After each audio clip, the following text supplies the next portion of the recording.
పసిడి ప్రియులకు నమస్కారం. ఈరోజు బంగారం వెండి ధరలు ఎలా ఉన్నాయో తెలుసుకుందాం. బంగారం వెండి ధరలకు సంబంధించి ఇప్పుడిప్పుడే ఒక కొత్త అప్డేట్ రావటం జరిగింది. బంగారం వెండి ధరల్లో భారీ మార్పు రావటం జరిగింది. మన ఛానల్లో ఖచ్చితమైన గోల్డ్ సిల్వర్ రేట్ అందించడం జరుగుతుంది. కావాలంటే షాప్స్లో కనుక్కోవచ్చు. ఈరోజు ఏపీ మరియు తెలంగాణలో బంగారం వెండి ధరలు ఎలా ఉన్నాయో తెలుసుకోవటానికి ఈ వీడియోని లైక్ చేయండి. మీ లైక్ నాకెంతో ఎంకరేజింగ్గా ఉంటుంది. అదేవిధంగా ఖచ్చితమైన సమాచారం కొరకు ఛానల్ని సబ్స్క్రైబ్ చేయండి. ఈరోజు మార్కెట్లో 1 కిలో వెండి ధర వచ్చేసి 95,500 రూపాయలు.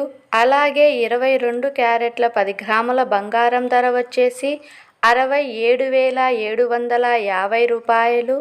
24 క్యారెట్ల 10 గ్రాముల బంగారం ధర వచ్చేసి 75,650 రూపాయల వద్ద సేల్ అవుతూ ఉంది. ఈ వీడియో నచ్చినట్లయితే లైక్ చేయండి, షేర్ చేయండి, సబ్స్క్రైబ్ చేయండి. Thank you for watching.